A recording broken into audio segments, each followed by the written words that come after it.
నమస్తే. Welcome to Suman TV. Tail bone pain. So, ఇది చాలామంది చాలా సిల్లీగా తీసుకుంటూ ఉంటారు గానీ, నిజంగా అది అనుభవించే వాళ్ళకి ఆ పెయిన్ ఎంత కష్టంగా ఉంటుందనేది వాళ్ళకే తెలుస్తుంది. సో, ఎక్కువగా డెలివరీ అయినటువంటి స్త్రీలలో చూస్తూ ఉంటాం. ఎక్కువగా కూర్చొని పనిచేస్తున్న వాళ్ళలో అంటే గంటల కొలది ఎక్కువగా కూర్చొని పనిచేస్తున్న వాళ్ళలో చూస్తూ ఉంటాం.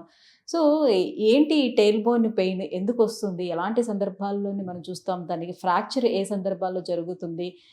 దీనికి ఒకవేళ సర్జరీ గనక చేసినట్లయితే ఎటువంటి కాంప్లికేషన్స్ ఉంటాయి? సర్జరీ లేకుండా ఎలాంటి ట్రీట్మెంట్స్ మనకు అందుబాటులో ఉన్నాయి? సో, ఈ విషయాలన్నీ కూడా మనకు తెలియజేసేందుకే మనతో పాటు ఉన్నారు డాక్టర్ సుధాకర్ గారు, EP on pain management from LB Nagar. Hello sir. నమస్కారం. Sir, tail bone pain. So, చాలామందికి ఆ పెయిన్ వచ్చేటప్పుడు కూడా సాధారణంగా తుంటి దగ్గర పెయిన్ వస్తుందేమో, లేకపోతే నాకు బ్యాక్‌లో పెయిన్ వస్తుందేమో అని అనుకుంటారు కానీ, టెయిల్ బోన్ పెయిన్ అనేది చాలా వరకు ఎవరు కూడా దాన్ని గెస్ చేయలేరు. యెస్. సో, ఏ సందర్భాల్లో మనం ఎక్కువగా చూస్తుంటాము ఈ టెయిల్ బోన్ పెయిన్ అనేది? దానికి ఫ్రాక్చర్ అవ్వడం అనేది ఎలాంటి సందర్భాల్లో చూస్తూ యాహ్! ఉంటాం? సో, టెయిల్ బోన్ పెయిన్ అనేది మా ఓపీలో చాలా కామన్‌గానే చూస్తుంటామండి. సో, ఇదేంటంటే కొద్దిగా కొంతమందికేంటంటే సోషల్ స్టిగ్మా లాగా కూడా ఉంటది. అది చెప్పుకోవడానికి కూడా కొద్దిగా ఆలోచిస్తా ఉంటారు. అది ఎలా ఉంటదంటే మెయిన్‌గా ఎలాంటి వాళ్ళు చూస్తామంటే సడన్‌గా కాలు జారి చతికిల కింద పడ్డప్పుడు గానీ, మెట్లు దిగుతూ కాలు జారి చతికిల కింద పడ్డప్పుడు కానీ, ఆర్ సైకిల్ హార్డ్ సీట్ మీద కూర్చొని తొక్కుతున్నప్పుడు సడన్‌గా గుంతలో పడ్డప్పుడు. సో, మన చిట్ట చివర ఉన్న బోన్ అంటే మన వర్టిబ్రల్ కాలమ్ లోపల చిట్ట చివరున్న బోన్‌ని దీన్ని టెయిల్ బోన్ అంటారు. ఆర్ కాక్సిక్స్ అంటుంటాం. దాన్నే టెయిల్ బోన్ పెయిన్ ఆర్ కాక్సిడీనియా అంటాం. సో, ఏ కారణం చేతైనా ఈ బోన్ ఫ్రాక్చర్ అయినా, డిస్‌లొకేట్ అయినా దాని కింద మనకు ఒక నర్వస్ టిష్యూ ఉంటుంది. దాన్నే గ్యాంగ్లియన్ ఇంపార్ అంటుంటాం. సో, అది కమిలిపోవడము, అది వాపులు రావడం. సో, దాంతోటి ఏంటంటే వాళ్ళకి కంటిన్యూయస్‌గా పెయిన్ ఉంటుంది. ఆ పెయిన్ ఎక్కడి వరకు స్ప్రెడ్ అయ్యి ఉంటుంది? అది ఎట్లా తెలుస్తుంది మనకి మనకి? జనరల్‌గా ఎలా ఉంటదంటే హార్డ్ సర్ఫేస్ మీద కూర్చున్నప్పుడు పెయిన్ రావడం, కష్టం అనిపియడము, కూర్చొని లేస్తున్నప్పుడు చాలా కష్టం అనిపియడము, సైకిల్‌లో ఎళ్ళాలన్నా, లేకపోతే టూ వీలర్ డ్రైవ్ చేయాలన్నా చాలా కష్టం అనిపియడము, లాంగ్ డిస్టెన్స్ కూర్చోవాలంటే కూడా పెయిన్ అనిపిస్తుంటది. ఆ పెయిన్ అక్కడే ఉండకుండా ఇన్నర్ థైస్‌లో అక్కడంతా కూడా స్ప్రెడ్ అయితా ఉంటది. So, so, two wheeler drive చేసే వాళ్ళలో కూడా ఈ ప్రాబ్లమ్ ప్రాబ్లమ్ ఈ కనిపిస్తుంది. Long hours two wheelers drive చేసి టూ వీలర్స్‌లో పోతున్నప్పుడు గుంతలో పడ్డప్పుడు ఆర్ మన పాట్ హోల్స్‌లో పడ్డప్పుడు అక్కడ ప్రెషర్ తగిలినప్పుడు ఇలాంటి ప్రాబ్లమ్స్ చూస్తా ఉంటాం.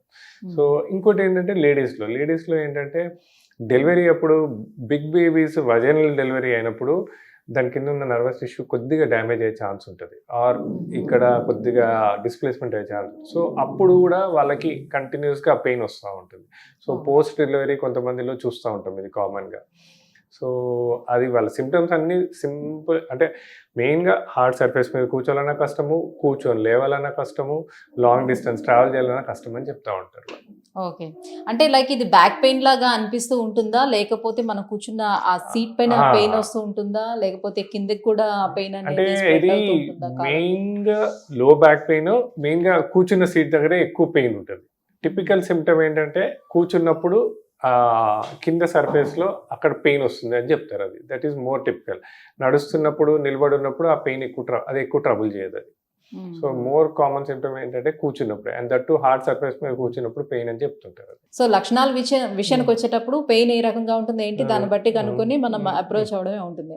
సో, ట్రీట్మెంట్ పరంగా మనం చూసుకునేటప్పుడు సో, డయాగ్నోస్ చేయడానికి ఏమేమి టెస్టులు ఉంటాయి? అండ్ ట్రీట్మెంట్ పరంగా చూసుకునేటప్పుడు ఒకవేళ ఎవరికైనా ఫ్రాక్చర్ అయితే అసలు అక్కడ సర్జరీ చేయడానికి ఆప్షన్ అనేది ఉంటుందా? సో, ఫస్ట్ థింగ్ డయాగ్నోసిస్ అంటే ఫస్ట్ థింగ్ మెయిన్‌గా వాళ్ళు చెప్పే సిమ్టమ్స్ బట్టి ఒక కంక్లూజన్‌కి వచ్చేయొచ్చు. టిపికల్ సిమ్టమ్స్ హార్డ్ సర్ఫేస్ మీద కూర్చొని లేస్తున్నప్పుడు నొప్పి అంటారు. రెండోది ఏంటంటే క్లినికల్‌గా ఎగ్జామిన్ చేస్తాం. క్లినికల్‌గా వాళ్ళని పడుకోబెట్టి ప్రెస్ చేసినప్పుడు టెయిల్ బోన్ టచ్ చేస్తే చాలా సివియర్ ఎక్స్‌క్రూషియేటింగ్ పెయిన్ ఉంటుంది వాళ్ళకి. ఓకే. మాన్యుయల్‌గా టచ్ చేసినప్పుడల్లా. సో, ఇంకా తర్వాత ఏంటంటే ఫర్దర్‌గా ఒకటి ఎక్స్‌రే చేస్తాము. ఎక్స్‌రేలో మనకేంటంటే ఏమైనా డిస్‌లొకేట్ అయిందా? టెయిల్ బోన్‌లో ఏమైనా డిఫార్మిటీ ఉందా? ఏమైనా ప్రాబ్లమ్స్, ఫ్రాక్చర్స్ ఉన్నాయో తెలుస్తది. అవసరమైతే కొంతమందిలో ఎంఆర్ఐ కూడా చేస్తాం. అంటే ఇంతకుముందు మీరన్నట్టు ఒక్కొక్కసారి వెరీ రేర్‌గా టెయిల్ బోన్ పెయిన్ లో బ్యాక్ పెయిన్ లాగా కూడా మిమిక్ అయితా ఉంటది. సో, ఎంఆర్ఐలో మనకి ఆ డిఫరెన్స్ అవన్నీ రూల్ ఔట్ చేసుకోవడానికి చేస్తాము. బట్ 90% ఆఫ్ ద పేషెంట్స్‌లో ఎక్స్‌రే తోటే మనం అంటే వాళ్ళ సిమ్టమ్స్ క్లినికల్గా వాళ్ళకి ఎగ్జామిన్ చేయడము అండ్ ఎక్స్రే తోటి we can come to a conclusion. Very rarely MRI అవసరం పడుతుంది. బట్ ఎంఆర్ఐలో కూడా మనం ఒకసారి ఫైనల్ డయాగ్నోసిస్కి వచ్చామనుకోండి, ఒకవేళ ఫ్రాక్చర్స్ ఉన్నా డిస్లొకేషన్స్ ఉన్నా నాన్ సర్జికల్ ఆప్షన్సే బెటర్ వీటికి. ఎందుకు అంటే అక్కడ చాలా స్పింక్టర్స్ అటాచ్ అయి ఉంటుంది. సో ఆపరేషన్ చేయాలన్నా ఆపరేషన్ చేసే డాక్టర్స్ కూడా first thing non surgical interventions అంటే ఆపరేషన్ లేకుండా ఇతర పద్ధతులతోటే ఆ పెయిన్ తగ్గడానికి ప్రయత్నం చేస్తారు. ఎందుకంటే ఆపరేషన్ చేసినప్పుడు అక్కడ ఉన్న స్పింక్టర్స్ అన్ని డిస్లొకేట్ ఛాన్స్ ఉంటుంది. సో ఆ స్పింక్టర్స్ కొద్దిగా అటు ఇటు వెళ్తే మన మోషన్ కంట్రోల్ అనేది ఎఫెక్ట్ అవుతుంది. So operation is the last resort, but it is very rarely done. Operation లేకుండా ప్రయత్నాలతోటి చాలా మటుకు ఆ నొప్పి తగ్గడానికి ప్రయత్నం చేస్తుంటారు. సో వెరాజ్ మన ఈపియాన్ పెయిన్ మేనేజ్మెంట్లో మరి ఎటువంటి ట్రీట్మెంట్ దీనికి అందుబాటులో ఉంది, ఎలా ట్రీట్ చేస్తారు? సో మా ఐపియాన్లో ఏంటంటే ఫస్ట్ ఇలా టెయిల్ బోన్ పెయిన్తో సఫర్ అవుతున్న వాళ్ళని క్లినికల్గా ఎగ్జామిన్ చేసి ఎక్స్రే తోటి ఒక కంక్లూజన్కి వచ్చాక వాళ్ళకి నాన్ సర్జికల్ ఆప్షన్స్లో ఫస్ట్ ఒక simple non steroidal anti inflammatory drugs పెడతాము. పెట్టి ఒక డోనట్ పిల్లో అంటే రౌండ్ షేప్ పిల్లో అండి, మధ్యలో హోల్ ఉంటుంది. సో ఆ డోనట్ పిల్లో అంటే వాళ్ళు ఎక్కడ కూర్చున్నా ఆ డోనట్ పిల్లో యూజ్ చేయమంటారు. ఎందుకంటే వాళ్ళు కూర్చున్నప్పుడు ఆ టెయిల్ బోన్ కింద సర్ఫేస్కి టచ్ అవ్వకుండా ఉంటుంది. సో అట్లా వెదర్ వాళ్ళు బైక్ పైన ట్రావెలింగ్ అయినా, కార్ పైన ట్రావెలింగ్ అయినా, ఆఫీస్లో చైర్లో అయినా, ఇంట్లో అయినా ఆ డోనట్ పిల్లో యూజ్ చేయమంటారు. సో దట్ ఆ టెయిల్ బోన్ కింద సర్ఫేస్కి టచ్ అవ్వనప్పుడు దానికి కొద్ది రెస్ట్ దొరుకుతుంది. ఆ రెస్ట్ దొరకడం వల్ల ఆ ఇన్ఫ్లమేషన్ ఎడిమా అనేది కొద్ది వరకు నాన్ స్టెరాయిడల్ యాంటీ ఇన్ఫ్లమేటరీ డ్రగ్స్తో తగ్గుతుంది. In spite of this home remedies తగ్గని పక్షంలో వాటికి సింపుల్ ఇంజెక్షన్స్ ఉంటాయి. అంటే గ్యాంగ్లియన్ ఇంపార్ బ్లాక్ అంటాం. అంటే మన ఆపరేషన్ థియేటర్లో ఆపరేషన్ లేకుండా ఫ్లోరోస్కోపిక్ గైడెడ్గా ఎక్కడైతే ఈ గ్యాంగ్లియన్ ఇంపార్ ఉంటుందో అక్కడ ఇంజెక్షన్స్ ఇవ్వటం వల్ల ఆ ఇన్ఫ్లమేషన్ ఎడిమా తగ్గుతుంది. దాని తగ్గడంతో నొప్పి కూడా తగ్గుతుంది. ఒకవేళ అంటే తాత్కాలికంగా అది ఉపశమనం ఉంటుందా లేకపోతే? లేదు, ఇది దీర్ఘకాలిక పరిష్కారం. It's a very long lasting solution. And ఒకవేళ ఇంజెక్షన్స్ తగ్గని పక్షంలో radio frequency ablation of ganglion impar అంటారు. సో ఒక లేజర్ ద్వారా ఆ ట్రీట్మెంట్ ఇవ్వచ్చు. It's a long lasting solution. దాంతోపాటు ఈ donut pillow and tablets and ganglion impar block కానీ ఆర్ఎఫ్ఏ తోట కానీ పేషెంట్కు ఒక దీర్ఘకాలిక పరిష్కారం ఇవ్వచ్చు. ఓకే, దీంతో పాటుగా సైమల్టేనియస్గా మనకి ఫిజియోథెరపీ లాంటిది ఏమైనా సజెస్ట్ చేస్తారా? ఎస్. ఎలా అంటుందంటే ఈ చుట్టుపక్కల ఉన్న పెల్విక్ మజిల్ స్ట్రెంథనింగ్ కోసం అని చెప్పి కొన్ని సింపుల్ ఎక్సర్సైజెస్ చెప్తాము.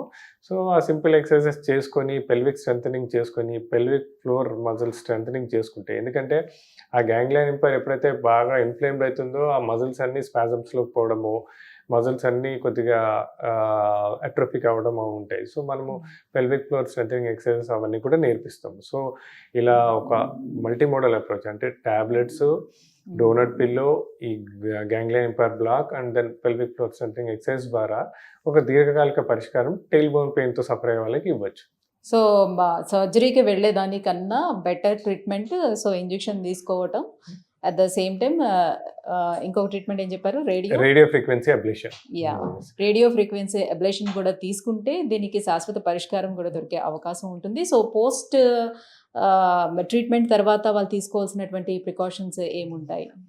పోస్ట్ ట్రీట్మెంట్ తర్వాత కొన్ని రోజుల వరకు వెయిట్ మేనేజ్మెంట్. ఎందుకంటే యాజ్ యూజువల్ ఎనీథింగ్లో weight management is more important. ఎందుకంటే మన స్పైన్ మీద ఎప్పుడైతే వెయిట్ తగ్గుతుందో మనం కూర్చొని లేచినా దానికి మీద ప్రెషర్ తగ్గుతుంది. ఒకటి వెయిట్ మేనేజ్మెంట్.